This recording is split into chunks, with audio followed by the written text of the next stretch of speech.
പാലക്കാട് മന്ത്രി എം.ബി. രാജേഷ് പങ്കെടുത്ത പരിപാടിയിൽ കർഷകരുടെ പ്രതിഷേധം. തൃത്താല കപ്പൂർ ഗ്രാമപഞ്ചായത്ത് സംഘടിപ്പിച്ച കർഷക ദിന പരിപാടിയിലാണ് പ്രതിഷേധമുണ്ടായത്. ശ്രീകുമാരൻ പാലക്കാട് ചെയ്യുന്നു. ശ്രീജിത്ത്, എന്താണ് പ്രശ്നം? നെല്ലിന്റെ സബ്സിഡിയായി ബന്ധപ്പെട്ട പ്രശ്നമാണെന്ന് ബാനറിൽ നിന്ന് മനസ്സിലാക്കുന്നു. വിവരങ്ങൾ. കറുത്ത മാസ്കും അതുപോലെ തന്നെ ബാനറും ഒക്കെ ഉയർത്തിയാണ് കപ്പൂരിൽ കർഷകർ പ്രതിഷേധിച്ച് മന്ത്രി എം.ബി. രാജേഷ് വേദിക്കയിലേക്ക് വരുമ്പോഴായിരുന്നു ഈ ഒരു പ്രതിഷേധമുണ്ടായത്. വേദിക്കരികിലേക്ക് എത്തി മുദ്രാവാക്യം മുഴക്കുകയായിരുന്നു, പ്ലക്കാർഡ് ഉയർത്തി. എന്തായാലും ആ സമയത്ത് ഈ മന്ത്രി അവിടെ നിന്ന് വേഗം തന്നെ സ്റ്റേജിലേക്ക് കയറുകയായിരുന്നു. പോലീസ് ഇവരെ അവിടെ നിന്ന് ഉടൻ തന്നെ മാറ്റി. ഇവരോടൊപ്പം കപ്പൂർ പഞ്ചായത്തിലെ കോൺഗ്രസ് അംഗങ്ങളും ചേർന്നിരുന്നു. എന്തായാലും കോൺഗ്രസ് മുസ്ലിം ലീഗ് അംഗങ്ങളുകൂടി ഈ പ്രതിഷേധത്തിനൊപ്പം ചേർന്നതോടുകൂടിയാണ് വലിയ തോതിൽ പോലീസ് അവരെ മാറ്റുന്ന ഒരു സാഹചര്യം കൂടി ഉണ്ടായത്. എന്തായാലും മന്ത്രി ഈ വിഷയത്തിൽ ഒരു പ്രതികരണം കൂടി നടത്തിയിട്ടുണ്ട്. 350 കർഷകരാണ് നിലവിൽ കപ്പൂർ പഞ്ചായത്തിലുള്ളത്. ആ കർഷകർക്ക് മുഴുവൻ കൊടുക്കാൻ കഴിഞ്ഞിട്ടുണ്ട്. സബ്സിഡി വില അല്ലെങ്കിൽ നെല്ലിന്റെ വില കൊടുക്കാൻ കഴിഞ്ഞിട്ടുണ്ട്.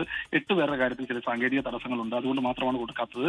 ഇതെല്ലാം പത്രത്തിൽ പടം വരാൻ വേണ്ടിയാണ് എന്ന പരിഹാസമാണ് മന്ത്രി വേദിയിൽ വെച്ച് നടത്തിയത്.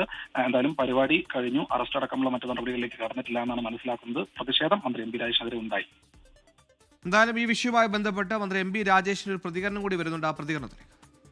പോലീസ് ഒന്ന് തടയണം, തടയുമ്പോൾ ഒരു ഫോട്ടോ എടുക്കണം. ആ ഫോട്ടോയ്ക്ക് വേണ്ടിയിട്ടാണ്.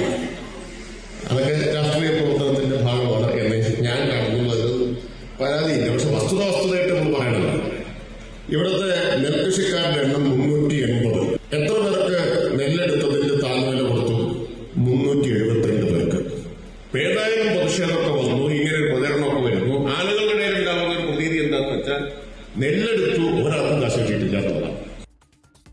പ്രതിഷേധങ്ങളോട് അസഹിഷ്ണുതയുണ്ടോ എന്ന സംശയം കൂടി ഉയരുന്നു. നേരത്തെ മഞ്ചേരി മെഡിക്കൽ കോളേജിൽ താൽക്കാലിക ജീവനക്കാർ സമരം ചെയ്തതിൽ കേസെടുത്തതിലെ പ്രതിഷേധം ഇതുവരെ അടങ്ങിയിട്ടില്ല. ലോകത്തെവിടെയായാലും ഏത് സമയത്തും 24 വാർത്തകളും ഓഗ്മെന്റഡ് റിയാലിറ്റി പാക്കേജുകളും എക്സ്പ്ലെയിനറുകളും വിശദമായി കാണാൻ ഞങ്ങളുടെ യൂട്യൂബ് ചാനൽ നിങ്ങൾക്ക് സബ്സ്ക്രൈബ് ചെയ്യാം.